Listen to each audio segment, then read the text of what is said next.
Hello Internet, and welcome to my live reaction for Boruto, Naruto Next Generation's Chapter 29. We last left our heroes.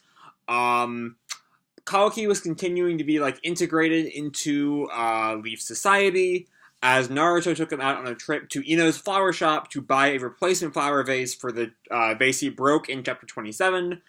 When he got there, he had an incident where, Ino putting flowers in the vase reminded him, gave him a flashback of being tortured by, Jigen. But they got home, and Boruto appreciated it, but was like, nah, you gotta fix the flower vase that you broke, rather than just get a new one. Also, Sarada was there for this whole trip, but they just kind of, ran into her. And then Kashin Koji entered the village, revealing he is undetected by the censor division, leading into more theories that are hopefully unfounded, that he is Jiraiya. So yeah, moving on to chapter 29, Kagebunshin no Jutsu. We have a color cover of Kawaki. That boy spells trouble. I love the background of this, by the way. The blue really works. Anyway. So yeah, we start right where we leave off. Kashin Koji lands in the village. Evading their watchful eyes, Kashin Koji infiltrates into Konoha village. What is he up to? He lands in a back alley. Puts his hood up and runs behind a store. And Delta watches from the tree is just standing on the tree she's still at. There's a unit that senses everyone who enters or exits the village through chakra. They can identify whether or not it's a chakra that's been registered in Konoha. If anything foreign is intermixed, they'll be able to sense it in an instant. If that jerk isn't bluffing, it should be impossible for him to infiltrate without being detected. So he's somehow circumventing the sensory division? Damn, that jerk Koji. He deceived me. In addition, he also completely freed himself from my surveillance. Wait, was he lying the whole time? No, he's not lying. We've seen the sensory division in action before. They play a pivotal role in the Pain arc. Anyway. Kashin Koji is walking through the village. Sorry, Delta, but this is my mission after all. Not village. That would be a whole different can of worms right there. And we see his cloak slips open, and we see a frog on his waist. You'll have to let me do as I wish. Meanwhile, at the Uzumaki home, Kawaki is staring at the flower vase. I think that's the one he bought, and not the one he fixed, because we do see the glue bottle right next to him, though. He flashes back to Boruto. I won't be satisfied by something like that. And he looks at the glue bottle. Tisk. No matter what I do. So yeah, that is the one that he bought. Shinobi sparring? Oh, we cut to Boruto who's playing a video game. How about it? It's been a while. You don't have a mission today, right? Oh, Naruto wants to spy with him. Or not spy with him, spar with him. Well, yeah, but I'm also at a good spot in this game right now. But yeah, I guess you're right. But if you insist, Dad, would you be my opponent? And Himawari, is teasing him. Big brother, you're actually happy about this, aren't you? Hima, haven't I told you not to tease your big brother? But it's the truth. And Naruto, walks over to Kawaki. You should come too, Kawaki. It might turn into some research on the karma. And Kawaki, looks down. We cut to a forest, where Naruto and Boruto are sparring. It goes without saying. Don't go easy on me, Dad. As you wish. Show me how much you've been training. And Himawari and Kawaki are chilling out on the stump. Do your best, big brother! And Boruto readies himself and jumps at Naruto. Naruto, casually deflects his punch. Sorry, I'm in a bit of an uncomfortable position right now. And Naruto goes to throw a punch, but Boruto, jumps over him and gets a hand sign ready and throws some shadow clones at him. Shadow clone jutsu! That's the technique that the Hokage always uses, right? It's shadow clone jutsu. It's also Big Brother's specialty. And Kawaki, looks at the fight. Shadow clone. The shadow clones are all, falling at, Naruto. One of them goes in for a kick, but Naruto, dodges out of the way and goes to kick the clone, and the clone is sent flying. He does not disappear, so maybe he's the real Boruto. And Naruto then punches another one in the gut. Gah! And they... Oh, no, it did disappear. They both go away. Damn it. Didn't you tell me not to go easy on you, Boruto? How was that? He's definitely still going easy on him. Naruto could crush him. Kawaki just like looks. Oi, Boruto, what are you doing? Huh? Stop using petty tricks. Use karma. And Boruto like reacts with a shock. What did you say? Naruto like just watches this whole exchange. Like I said, we need to know more about karma so that we can figure out how to get rid of it. First of all, we have to be able to manipulate it at will. That's what I meant. And Boruto like looks at him. What are you saying? If you were about to say that you aren't used to it yet, I'll lend you a hand. And Kawaki activates his karma, leading Boruto's karma to activate too. Naruto still just looks at them. And Boruto's karma is now like all up his right hand and up to his face and everything. It's resonating. So it reacted to Kawaki's karma and surfaced. The first thing that'll be clear is that there will be significant improvement in your physical abilities. Simply put, you'll become stronger. So you might as well put that to good use, right, Boruto? Boruto like just glares and then turns to face Naruto. I see. So that's karma, eh? It certainly seemed like you're brimming with more power than before. And Himawari like looks at them. I can't read that look on her face. Is it like shock? It looks like, or not? No, but it's too deadpan to be shocked. I don't know what's going on in her mind. Kawaki does have a point. If you guys use it, we'll also learn a lot from it. It's more reasonable to test it out during training rather than in actual combat. Yeah, and we won't have to worry about it if you're my opponent, Dad. Boruto takes a step back, getting like a battle stance. Here I go! And he jumps at Naruto, raises a fist, and Naruto blocks it, but he notices how much stronger it is. And he goes to like kick Boruto, but Boruto like jumps out of the way. Comes down for like an above assault. And Naruto jumps away. Boruto gets a jutsu ready, lightning style, thunderclap arrow, and he like throws some lightning at Naruto. Naruto gets a shadow clone in front to like take it, and the shadow clone is like just hit by the thunderclap arrow and like poofs away. And Boruto like looks at what he's done, and sees that Naruto is also gone, and Naruto has popped up behind him. Such power and speed. It'll probably be proportionate when it comes to the power of your jutsu too. Behind me? And Kawaki's too slow, you idiot. And Naruto just kicks Boruto and he's sent like flying. Ow! Anyway, aside from karma, there's one thing that I really understood. You've gotten stronger, Boruto, because you've been training well, haven't you? And Boruto like looks at him. Haha. I guess you could say that. And they both make the unison sign. What are they doing? That's called the Seal of Reconciliation. You do it after a match, like a ritual for shinobi? I think it's something like a salute. And Kawaki kind of like scoffs, and he sees Boruto and Naruto, all giddy and happy like, and he just looks at them. Meanwhile, in a more run-down location, it might be the Kara base? Yeah, it is. It's a flashback to Kawaki training with Jigen. He's like sent flying, and Jigen like looms over him and just glares at him. What are you doing? Get up already. Kawaki glares at him. If you aren't able to use karma, then there's no value to your existence. We see that Kawaki's karma has activated, and he looks at it. Stop already. This is enough already! What the heck is this thing? Please get it off of me already! And Jigen just like has a sinister grin. Way to go, Kawaki. Aren't you all lively? I'm relieved. Come on, get up already. And Kawaki like just looks at him. Kawaki, you have nothing. Family, friends, power, talent. You don't happen to possess even one of these things. You're hollow.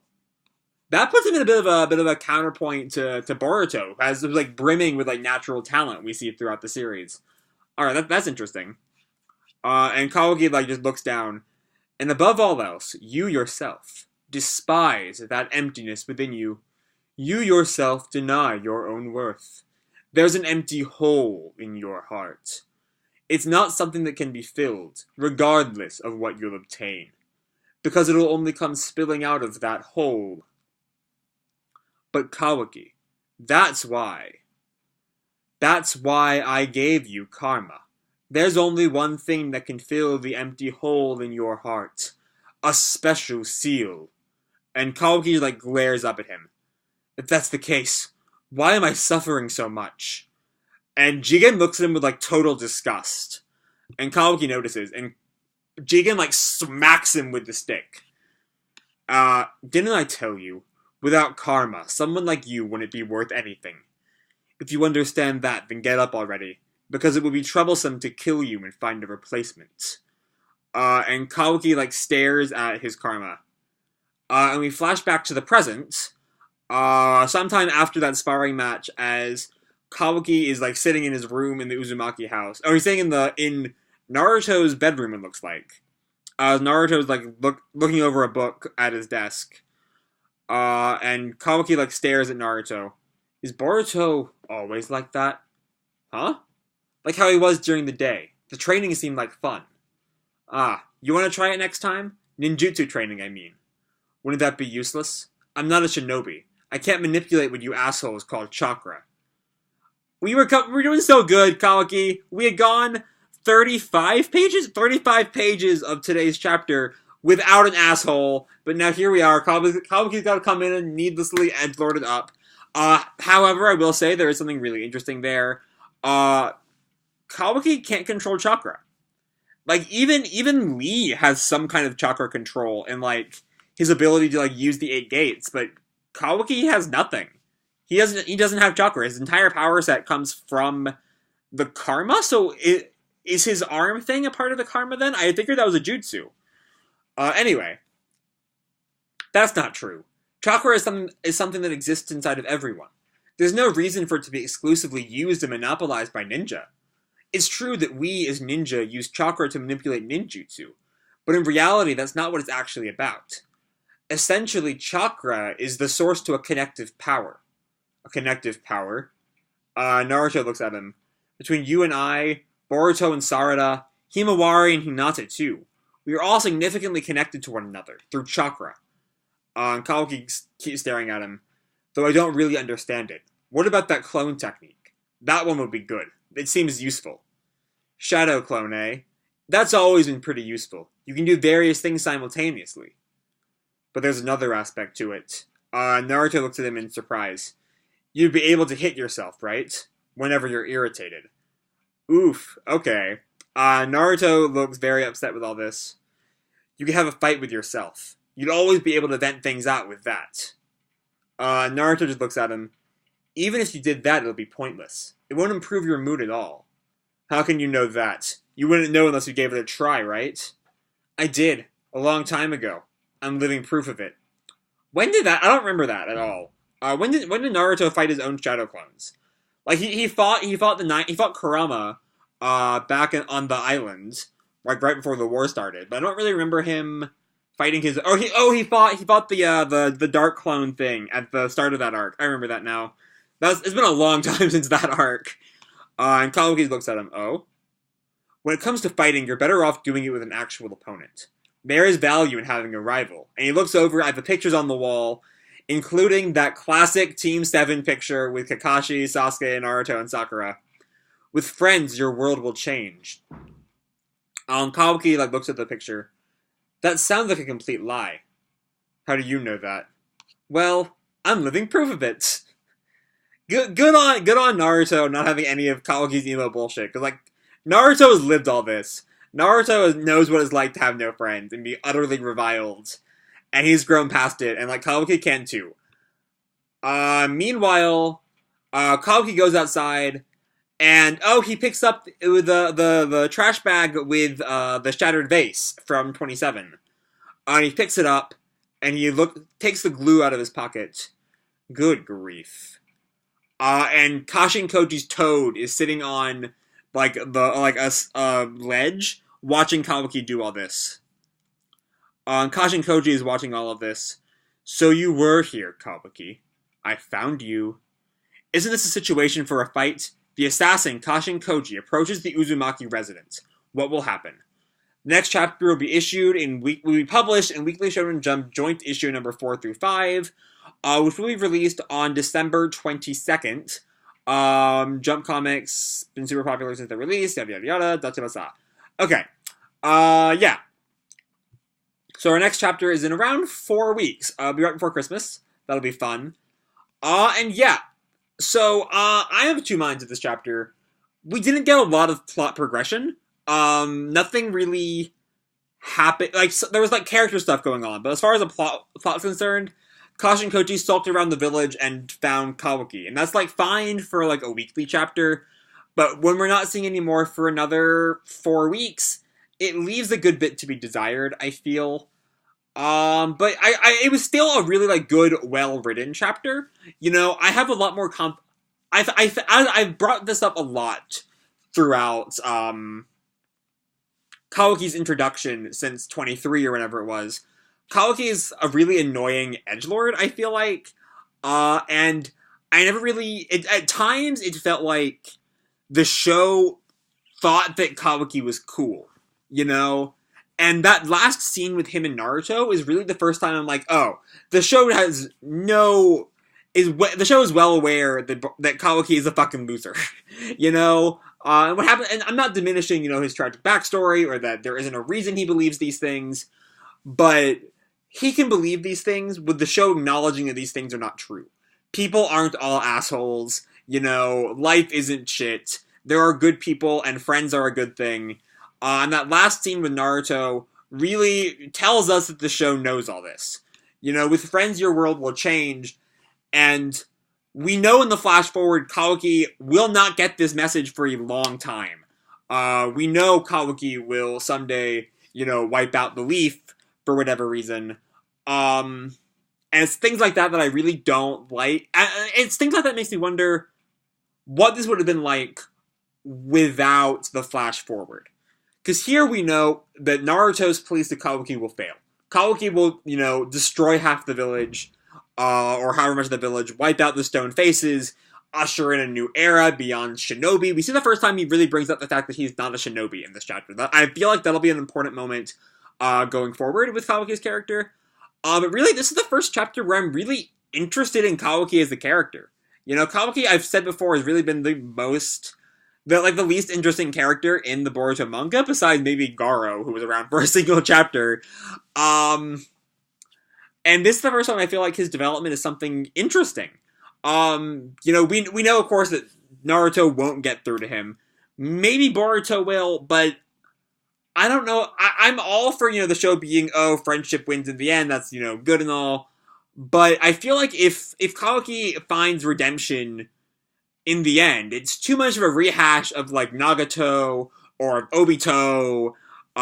So I don't really want... I want Kawaki's life to be ultimately, like, tragic, I feel. I feel like that's really the best arc for him. Given that we know, you know, one point in his arc, if he, like, realizes he was wrong as he's dying and doesn't really... Like, because both Nagato and Obito realized they were wrong and then saved people. And if Kawaki then, like, revives everyone like Nagato did, what's really the point? I don't want that to happen. But honestly, this was the first chapter where I didn't hate the fact that we had a flash forward. It brings a lot more to discuss going forward. So yeah, this was a really good chapter, even if there was, again, next to no forward plot progression. The character work we got with Kawaki is making him much better this month than he's been the past two months with Kawaki. We started to see Kawaki mellow out back in Flowers, but here he's, like, so much better. He's really coming into his own as, like, a character who's not just, oh, you're an asshole, you're an asshole, you're an asshole. You know, he really feels like a person, which is important. So yeah. I'm really looking forward to see where we go here. We still have another 4 weeks until chapter 30. But yeah, I am really looking forward to it, so I'm gonna leave this video off here. Hope you all enjoyed the chapter and the video. If you did, feel free to drop me a like, or subscribe, or do whatever the fuck you want, I don't really care. And as always, people, keep kicking ass, and I'll see you in the future. Bye!